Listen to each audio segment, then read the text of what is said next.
Herzlich willkommen zum Webinar Einstieg ins Growth Hacking. Entschuldigung, die Verspätung. In London würde man immer sagen, blame it on the traffic. Mein Name ist Erste Tipps. Ich bin die wirtschaftsdelegierte Stellvertreter hier in London und freue mich sehr, dass Sie mit dabei sind. Das Interesse an diesem Konzept der Stunde ist groß. Wir sind 167 Personen in diesem virtuellen Raum. Einige organisatorische Hinweise zu Beginn. Das Webinar wird aufgezeichnet, das heißt, Sie bekommen im Anschluss den Link zum Nachsehen und Nachlesen. Die Sprache nach meiner Intro wird Englisch sein, wenn uns Aggelos, Growth Hacking Experte, in die Tiefen des Webinars mitnimmt.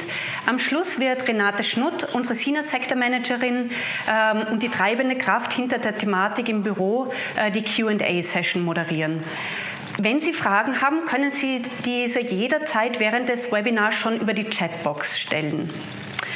Und als nächstes natürlich die Sache, warum Growth Hacking? Wir kennen es alles, man arbeitet an einem Newsletter oder Social Media, aber die Klick- und Öffnungsraten sind traurig. Und das alles soll neben dem Kerngeschäft stattfinden. Heute in diesem Webinar wollen wir Ihnen eine Lösung zeigen, wie Sie mit Kreativität, analytischem Denken und Social Media Ihre Web-Userinnen und User lenken und Conversion steigern können. Und warum aus London? London ist einfach it's a kind of magic. Hier, wie Sie wissen, kommen Trends und Wissen zusammen und eine Aufgabe unseres Büros, des Außenwirtschaftscenter London, ist es, diese Innovationen für Sie aufzuspüren und wie bei dem Webinar jetzt Ihnen an den Arbeitsplatz zu liefern. Wenn Sie Fragen haben, eben das B-Wort, auch Brexit wird an der Attraktivität Londons oder UKs nichts ändern, schreiben Sie uns, rufen Sie uns an. Und bevor ich an Aggelos übergebe, sollte Sie die Thematik interessieren, gibt es am 17. und 18. Jänner die Möglichkeit, an einem Bootcamp in Wien teilzunehmen, um wirklich hands-on 2 Tage lang in die Tiefe zu gehen. And now it's my greatest pleasure to have the expert in growth hacking, Aggelos, here, who will jump into the topic with you. Aggelos, the floor is yours. Hello, everybody. My name is Aggelos. I suggest that you don't even try to spell my surname. It's pretty difficult. I'm the CEO of Growth Sandwich, a growth marketing services and provider here in London, UK. In the past, I had the honor and the chance to pass by numerous head digital positions, both in London and in Athens. I have done some little business intelligence, a few startups. I feel that it's a great honor for me to be here and speak with you today. Just a few information about myself and my company. We give growth marketing services, but occasionally we like productizing our services. One of these products is Growth Bootcamp, which is basically the reason that we are here today. Let me brag for just a couple of seconds. I just want to mention a few of the amazing companies that we had the chance to work in the past. End of bragging. I will start with a pretty bold statement that you might find a little bit familiar. The industry is full of bullshit. Any one of you that has already worked with a marketing agency knows that they are full of fuzz, full of crap. Moreover, the industry of growth hacking and growth hackers is full of bullshit. There is this perception about growth hackers that are some kind of magicians that will touch your product and these will explode. Growth will start coming, visitors will start coming and converting. But really important here, those magicians, they have this sacred knowledge, but they don't keep it for themselves. They sell it in a monthly retainer to other businesses. The truth is a little bit different. Growth marketing was born almost 10 to 15 years ago in 3 different companies. One is called Facebook, the other one is Dropbox, and the third one is BitTorrent. You might be familiar with some of them. So 15 years ago, marketing, engineering, and product were working in silos. We had the marketing department being isolated in a corner, the engineering department building stuff, building features, and the product department proposing features or testing the features that the engineers would give back.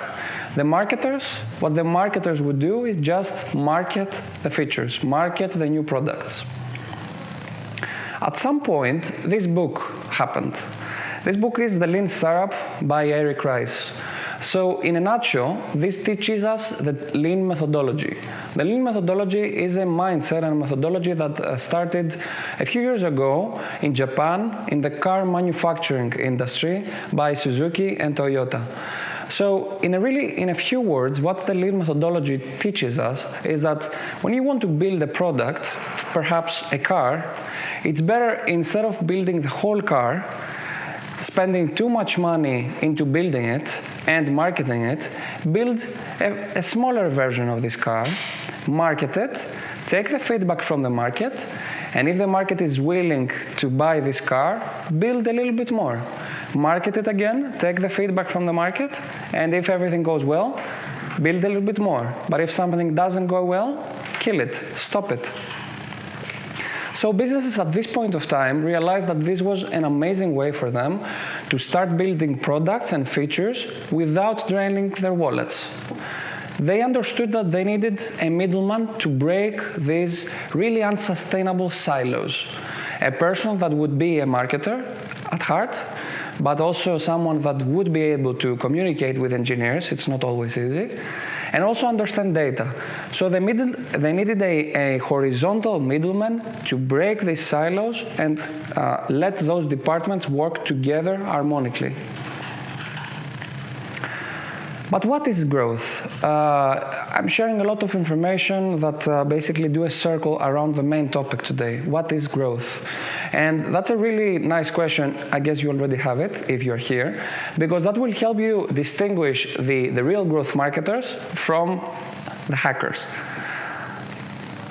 Growth marketing is experimentation across the whole funnel, and that's basically the main difference between growth marketing and digital marketing.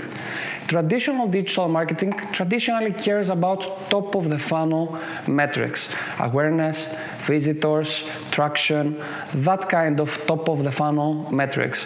On the other hand, growth marketing works across the funnel and experiments across the funnel. So we don't care as growth marketers only about how many visitors you had. We care how many visitors you had, how many of them signed up, how many paid, and how many referred back and multiplied your traction through referrals. So growth marketing works across the funnel, not just on top of that. The second really important detail is tools for lean validation. So all these 10 to 15 years that there was this boom about growth marketing and growth hacking, there were a lot of different developers that have built tools for you to do stuff that 10 years ago you would need to code them. And by coding, I mean hiring someone to do them for you, which means money and time and potential risk.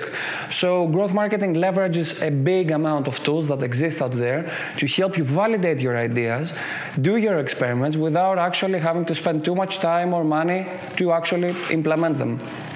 The third thing, which is just one of the three pillars, but unfortunately is the one that has created this wrong perception about growth hacking, is the mindset of whatever works.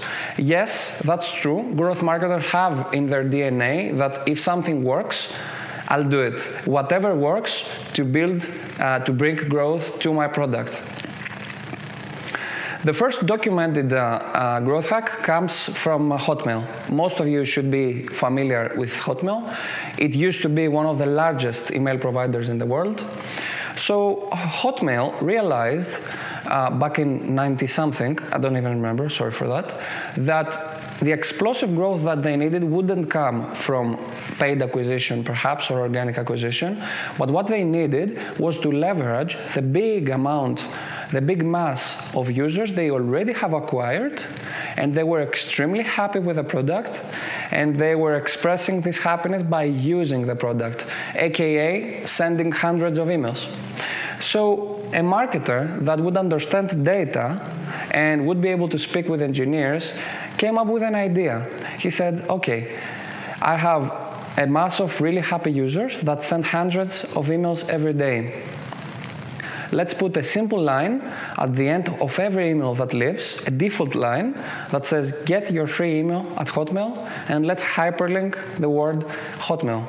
That's not fancy. That wasn't like a super nice, complex trick that a guru of marketing have thought about. It was just a marketer that studied his data and realized that that would be a really nice way to bring explosive growth.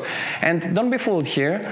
That doesn't require someone to be genius, just requires someone to test all the time, test and experiment. 9 out of tests will fail, but there will be one that will work and that will bring you the explosive growth that you want. There is a specific process which I consider extremely useful and important. So please feel free to take a screenshot of the next slide and use that process that I'm going to teach you inside your companies. You know, a big problem that I used to have in the past, and it makes sense, whenever I was working with a new company, I am the marketer. I was the marketer. So I had the marketing knowledge. I was bringing the marketing expertise. But on the other hand, the founder was the one that knew and still knows his industry. So the problem in that kind of situation is that we have two parties that both of them have a strong opinion, and somebody wants to force his opinion to the other party. And that's a typical situation. If you work in companies and in startups, you know that. Somebody knows the industry, somebody else knows the data, someone else knows the marketing, and everybody tries to force his ideas. And the bad thing in these situations is that if you actually manage to force your idea and your idea is wrong, you are screwed. So the process that I'm going to teach you, please take a photo of that. It democratizes this whole thing, and it helps you solve all sorts of problems. So before I start with this process, I need to tell you that in growth marketing, the one metric that defines your whole business, the most important metric, we call it the North Star metric.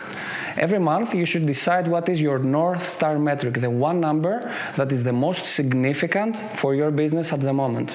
As soon as you define this North Star metric, you invite your team, you grab beers, coffees, food, and you start generating ideas around this North Star metric. An important thing here, a cultural thing that I need to point out here, is that you should establish a culture that everybody can say any kind of stupid idea he wants. Sometimes, I mean, don't get me wrong, there will be a ton of stupid ideas, but a lot of times, out of a stupid idea, somebody else might inspire and say a less stupid idea. So encouraging your team sharing ideas, no matter the stupidity of these ideas, is really good. You should not make your team feel stressed in order not to share ideas, because that will kind of conflict with the purpose of this whole meeting.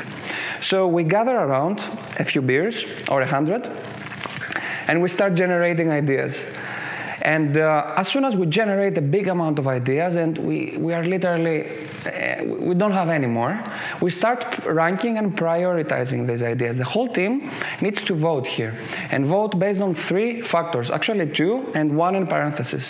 One of them is ease. How easy is it for us to actually test this idea? The second one is impact. What is our forecast of the impact if we implement this idea? And the third one is confidence. How confident do we feel about a specific idea? If you merge those 3 numbers, what you will basically have is one metric that will show you which idea should you start testing first, second, third, and so on. As soon as you do that, you need to clearly define success. What success means for you? Is it 100 referrals? For example, if your North Star metric is referrals, do you need just to do your first baby steps? A couple of referrals? 100? 200? So clearly define success, make that realistic. Don't be delusional. I have seen lots of customers and clients and students that come to us and tells us, hey, I want referrals. I want people to talk about my product. And their product sucks. They don't have product market fit yet. Their NPS is below average average, but they still somehow want their referrals to explode. So you need to be realistic with your North Star metric and how you define success. As soon as you do that, you will have a bunch of really cool ideas. You need to start executing in the leanest possible way. And I want to destroy a misunderstanding about lean here. I encounter lots of marketers that create like landing pages or products that don't work, that look really shitty. And they say, yeah, it's lean. Lean doesn't mean shitty. Lean doesn't mean bad. Lean doesn't mean ugly. Lean means that it's quick, it's cheap, but it's still viable. So don't misunderstand that. I hear about that a lot of time. So as soon as you start executing, as we said, in the leanest possible way, you keep measuring. You measure the performance of these tests. Whatever works, we double down our effort and our budget, potentially. Whatever doesn't work, what are we doing? We just stop it, we kill it. If you follow this process for months and months, you will realize that 95% of these experiments fail miserably. Some of them are too crazy, some others are too stupid, but that's the whole purpose. You will find one experiment that will work, and that will be enough. During that process, that, as I just said, 95% of your ideas will fail, you will pass through some phases. Especially if you're running a startup, you know those phases. At first, our ideas excite us a lot. We believe that our ideas are awesome. And then as we dig further into our ideas and we understand the technicalities and the difficulties behind that, we understand that these are tricky.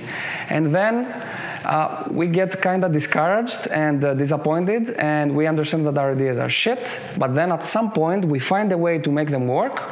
And after we pass the phase that we are shit, we understand that some of these might work. And we go back at the beginning of this process where we again feel awesome.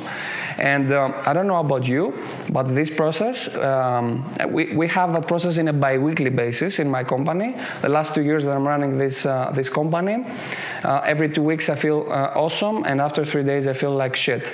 So don't get discouraged. That's typical. That happens. But something that is really important for you here, and I need to say in advance, that's not a motivational quote. That's not something that you might find in Facebook. A quote like, if you fall 9 times, you should stand up 10 times. It's not like that.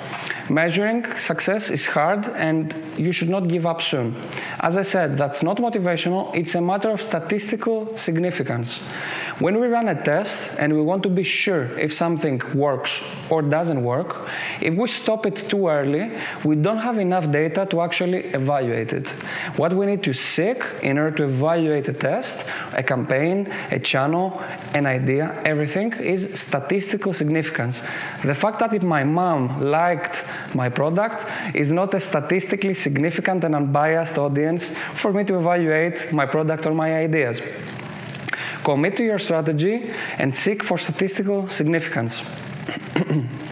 So before this webinar, I was asked to share a few growth hacks. I'll be honest with you. I have collected the least fancy growth hacks that I have, because I'm saving the super fancy for the live course in Vienna. So the first one, I encourage you to ask me questions about them afterwards if you want. So some of you might, some of you should use Twitter, and as you know, lots of businesses leverage conferences, expensive conferences, to find clients, to demonstrate their products, their services, and find clients. Sometimes these conferences are really expensive, so you need to pay literally £5,000 or 6,000 euros just to have a ticket to be there, which is stupid. You don't have so much money. But the second thing that you might have noticed is that all of these conferences have a hashtag. And everyone that participates in these conferences is using this hashtag while the speeches are running. So a really quick and a little bit sneaky too thing that we have tried in the past is create a campaign in Twitter where we would point into this specific hashtag AKA, we would try to hijack this hashtag. We would try everybody that would use this hashtag to see us in front of his eyes. And we would send traffic into this hashtag. We would overdo it a little bit, and we would create a landing page that would give a special offer for the people that would participate in this conference, that we are not there, by the way. And if you want to make it super sneaky, you can also tweet and say what an amazing conference this is and what a great atmosphere while you are at your couch. So we have tried that. And we have seen a great traction of extremely targeted customers. Sometimes your customer is the one that goes to conferences, that have the money to pay to participate in conferences, and is interested in exactly the topic that you are building a product about. The second one is really easy. How many of you, I guess a big majority, vast majority of you, have used Booking.com? So Booking.com is a hotel booking service, one of the largest one in the world. And if you remember, when you visit a room, there is this little message that says 3 more people are checking this room right now. And that message by itself explodes the conversion rate that Booking has at this point of time.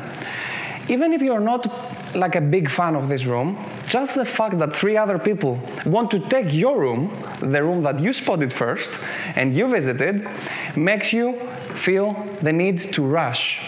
This is the feeling of social proof that this room is okay, 3 other people are checking it, so it shouldn't be bad, and somebody wants to take that room from me, so I need to rush and convert. So there are 2 tools. They are identical, so choose the one that fits you better. The one is called Use FOMO, and the second one is called Use Proof. They do exactly the same thing. They demonstrate and they show notifications to the users of your website of what other users are doing at the moment. So, for example, while somebody is in your website, we'll see a notification that John just subscribed for the free trial. This feeling of social proof does 2 things. 1, makes it clear that your business is alive, popular, and creates this social proof and credibility feeling that increases your conversion rate by 25 to 30%, just like that. Especially if you have live paid campaigns. So if you already pay for traffic to come into your website, you have nothing to lose to actually use these tools. The third one is a really nice hack that I have heard from a past client. This past client was making handmade pasta. He was Italian, and he was making like a website for you to order handmade pasta. So it would have, what you would receive was a box with the pasta, raw pasta, the sauce, and some extra ingredients to follow on the pasta, like cheese. And when we started working with this client, he gave me some samples to taste the pasta. And I tasted the pasta, and honestly, I wasn't impressed. But I was the marketer, so I had to be honest with the client. And I asked him, hey, how do you have a 4.9 in Trustpilot? Your pasta isn't that impressive, and the portion isn't enough. And I can hear you thinking right now, it's not about me. It's not about me overeating.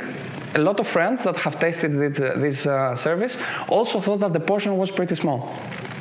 So I asked him, hey man, how do you have a 4.9 in Trustpilot? Your pasta costs like 12 pounds, which is exactly the price that I would pay to eat it in a restaurant or order it at home. It's not enough, it's not something special, and I still need to cook it. And he said, yeah, there is a reason I have a 4.9. Every time somebody becomes a customer, I send him an email after 30 minutes. And I ask him, hey, how happy are you from 1 to 5?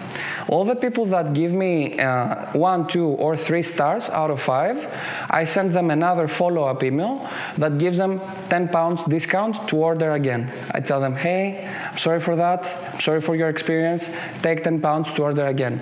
But everyone that grades and evaluates our product with 4 or 5, we send them another follow-up email that says, hey, thank you very much. Take £10 to actually write that in Trustpilot.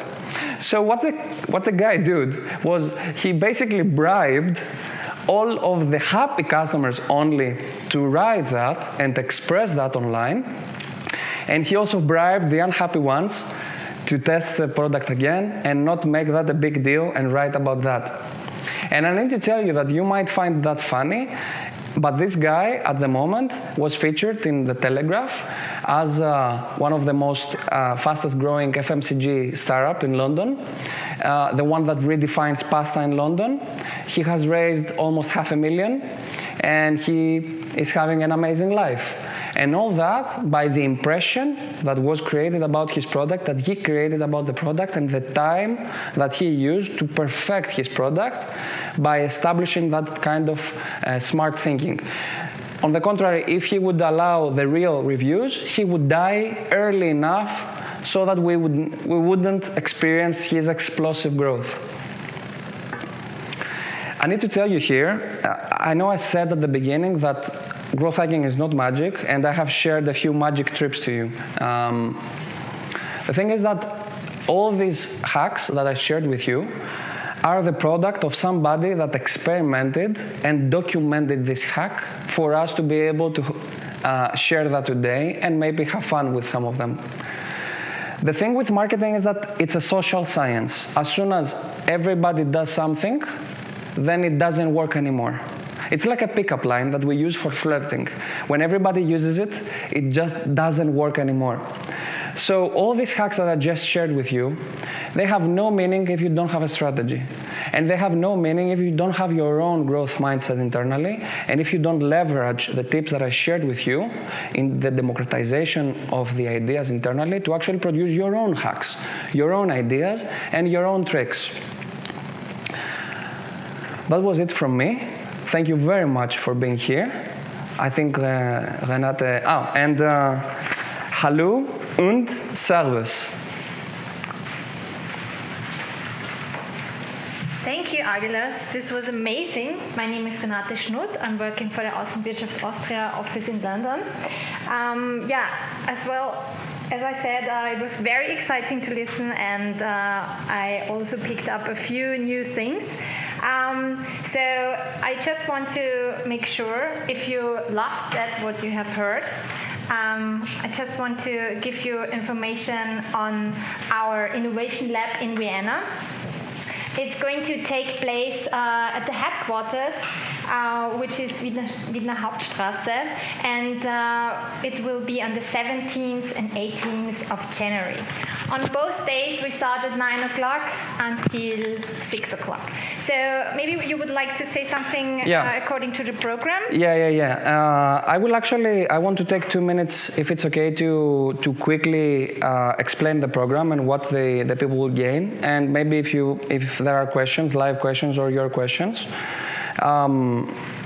So the program starts, guys, with the product and the essentials. So what we will try to establish the first day is what is the stack that you need to have set up and established. What is your ideal customer? A lot of these boring traditional marketing things that you need to have in place before you start any kind of growth hacking. During the same day, we will go deep into paid acquisition. We will pass by the main acquisition channels, Google, Facebook, Twitter, Quora, and exactly. And we will also have space for other channels that the entities will want to know more. During the second day, we will speak about organic acquisition. And when I talk about organic acquisition, I mean content marketing and referrals. Okay, I see. And we will dedicate some more time into virality and referrals, where we will solve any kind of question about that. What is the process to actually set up a referral campaign? Which are the do's, the don'ts? And the last part of the second day is a part where we will actually use real cases, cases that we have run internally with real clients, to make our points. And I hope that we will have time for a big Q&A where just the attendees will be able to ask any kind of question they want, and we will answer. Okay, I'm fairly sure this might be also a very good point of time to refine and rethink maybe the whole growth marketing strategy, so that you can add a lot more details for 2019. And bear in mind that the first 10 registration to the Innovation Lab in Vienna will have the chance to get a really customized and individual counseling session with Agalos. So this is a great opportunity, so don't miss it. And I would say we just proceed to our questions and answers. Sure. So let me check. There are a lot of questions already queuing. So the first one, are the slides accessible after the webinar? Of course they will, because we will send out an email containing more information on the Innovation Lab, and also the link to our YouTube channel, where you can recap and redo the webinar if you would like to do this. So let me see, the questions are coming. There is a question there. Is this social proof tool for free? No, it's extremely cheap though. Most of these tools have a free trial, so you can test them without paying anything. And if you like them, if they work, most of them have a free 15 or a month trial. So you can just test them and see if they work, and if you like them, you can take them. Specifically, these tools are super cheap, so I definitely encourage you to test them, because the upside that you will have after you use them is way bigger than like the $10 or $20 that you will pay per month to actually use them. So we have another question, where to start the best with changing the strategy? The best is to change the strategy. There are a lot of elements that you need to test in to check in your strategy if it's okay or not. One of them is your persona. Is your persona the right one? Is your value proposition resonating with your persona? In a few words and in a simple words, does what you do resonate with the people that you believe that are your ideal customers? What is your competition? Are you cheap? Are you convenient? Are you good? How do you position compared to this competition? So accordingly, what is your ideal customer? This thought process that I just described, it doesn't need any kind of marketing science or to have a degree. Just needs logic, common sense. So that's typically the biggest problem that we encounter, even in startups that are supposed to be big and have like great growth and amazing progress. Okay, I have another one. Does useproof create fake numbers, or does it only work with real data numbers? It uses real data. It's not fake. That's why I encourage you to use it along with your paid campaigns, because if you don't have any traffic or if you don't have anything happening at your product, accordingly, useproof and these tools won't show something. So you need to combine that with paid advertisement to get the maximum benefit out of that.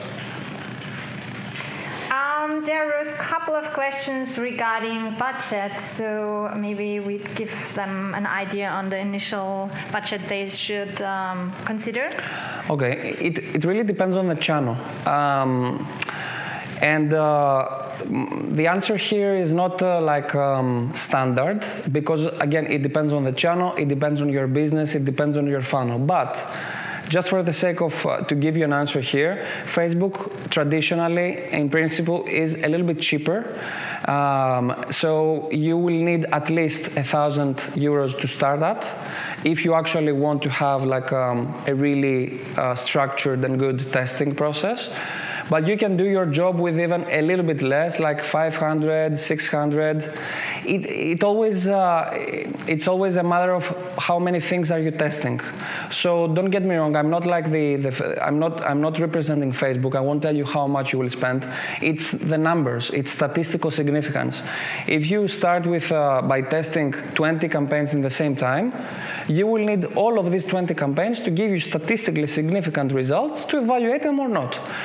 So if you have 20 campaigns, this means more budget to be split across all these campaigns. That's the reason Google AdWords is a little bit more expensive if you start testing it, because we deal with keywords, and every keyword, every campaign needs to have statistical significance, which means more data, which means more money. So the more things you are testing, the more money you need.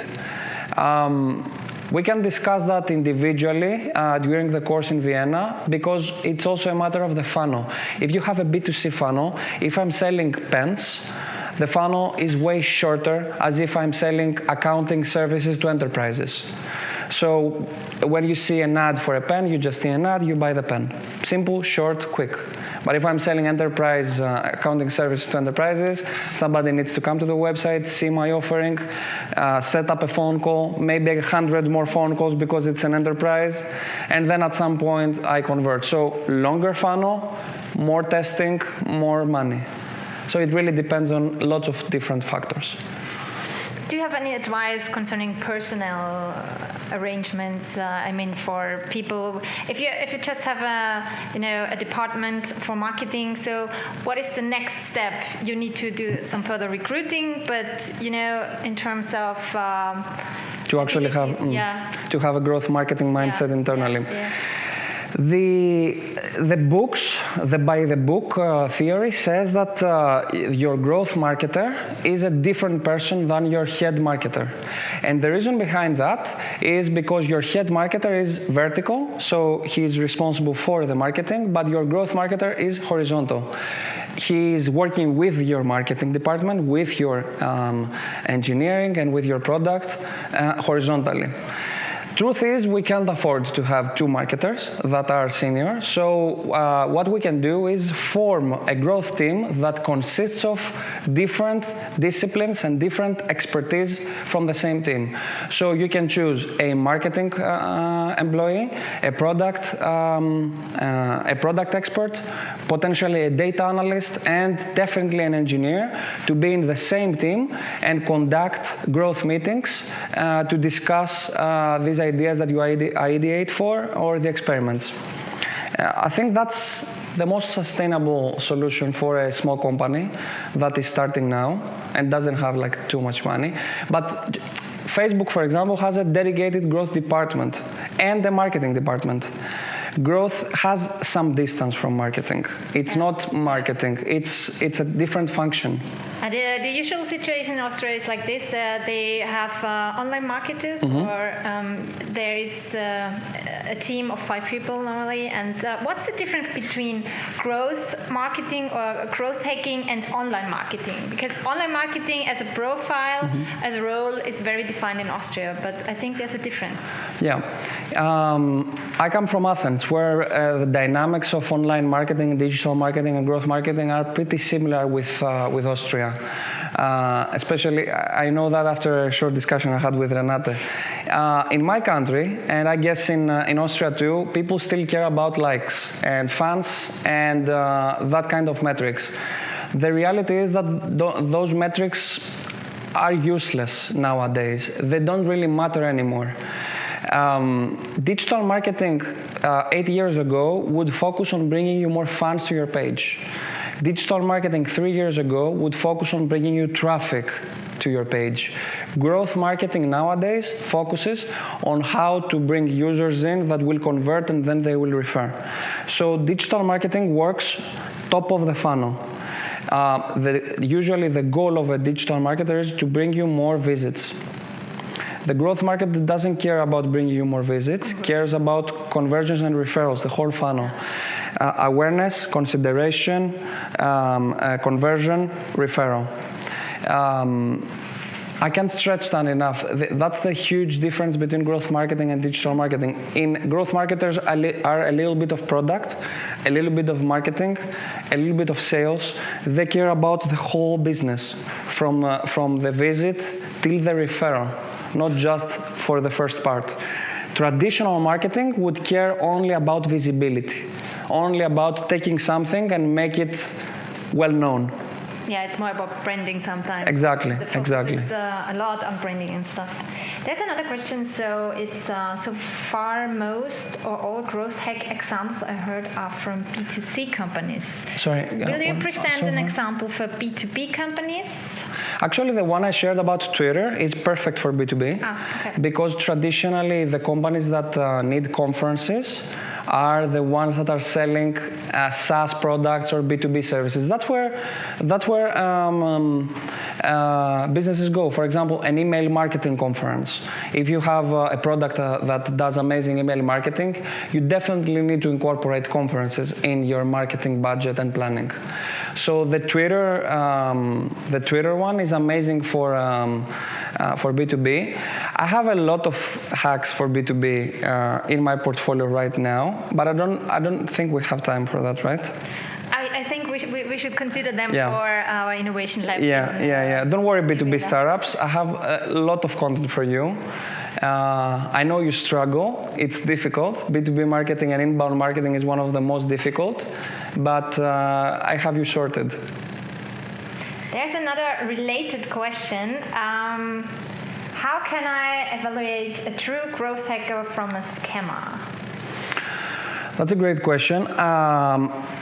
As I said before, a growth hacker isn't a magician. Actually, the word hacker by itself, I hate it. I believe it's horrible. It shouldn't exist. It gives the perception of somebody that Technical. Exactly, that hacks, that does something, and that instantly something else happens. It's not that. It's just a different mindset. So if somebody presents to you as a growth hacker, just ask the dude, what is growth hacking? If he tells you that I will use growth hacks and tips and tricks to make your growth get bigger and stuff like that, don't hire him. And the reason behind that is because what he's basically selling is fairy tales. He's selling easy results. There are no easy results. Anybody that shares easy results is an opportunist. Just knows some stuff, have read some stuff, and sells that knowledge. But after some of these hacks don't work, he doesn't know what to do. I see in lots of cases in UK, there are companies that search for junior growth hackers. Yes. Yeah, by definition, that cannot exist. It's like you're searching for a junior astronaut. It's either an astronaut, so he has an amazing knowledge from both marketing, product, sales, or he's not an astronaut. Unless you mean like somebody that has been an astronaut for 10 years. That's still a senior person that knows lots of stuff. Yeah. But a junior hacker, so somebody that has 1 or 2 years of marketing, cannot exist by definition. Because the growth hacker needs to be the facilitator of these experiments and ideation. He needs to be the one that dominates the room with experience, coordinates these meetings, shuts down bad cultures, encourages nice ideas. So by definition, you need to be a senior person to be a growth marketer, a good one at least. Mm-hmm. And that's why head of growths in London, we need like a small seed investment to pay them. So they're really rare. I understand. Okay, let's see what's there still. Okay. Which one? This one. I think.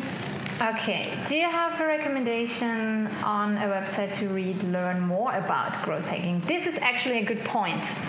Yeah, growth hacking, where to read about that? There is a really popular guy that is called Suyan Patel.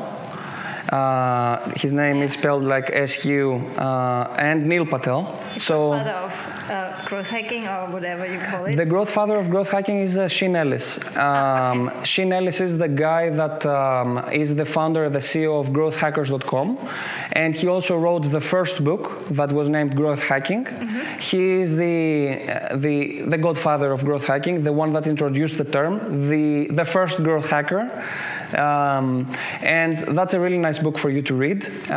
So if you follow Neil Patel, Suyan Patel, and you read the Shane Ellis Growth Hacking, you should know the theory behind growth hacking, not hacks, the theory behind growth hacking. You won't hear from me websites, you won't find from me websites to find hacks. I don't have that mindset. I will share a few hacks, but I don't believe that we should structure our mindset just through hacks. But there are some blogs which are referring to some best practice cases. I mean, when I did research, I found a couple of them. What do you think about those kind of blogs? I mean, they are diverse, but... If you focus on the Patel guys and maybe the HubSpot blog, Kissmetrics blog, these are really legitimate sources of information. Mm-hmm. Okay. I wouldn't encourage you to learn about growth hacking from sources that are not legitimate, because there is a big hype about all this growth hacking thing. And it's getting really stupid. And the bad thing is that it raises unrealistic expectations. So the industry believes that as soon as you are a growth marketer, you have a magic stick that does amazing stuff by itself. And that's not true, guys. That was never true. I see. There are a couple of questions more. Let's have a closer look. Did we have that? No. Are there categories of growth hacks like long-term and short-term? Long-term means Hotmail hack unlimited time, and short-term LinkedIn bot with limited recipients. Okay, please send this question again. Make it a little bit more descriptive. I didn't understand, but what I understood is that you like LinkedIn bots. If you like LinkedIn bots, officially by last week, LinkedIn bots are dangerous, which means that LinkedIn catches you if you're using any kind of automation through a Chrome plugin.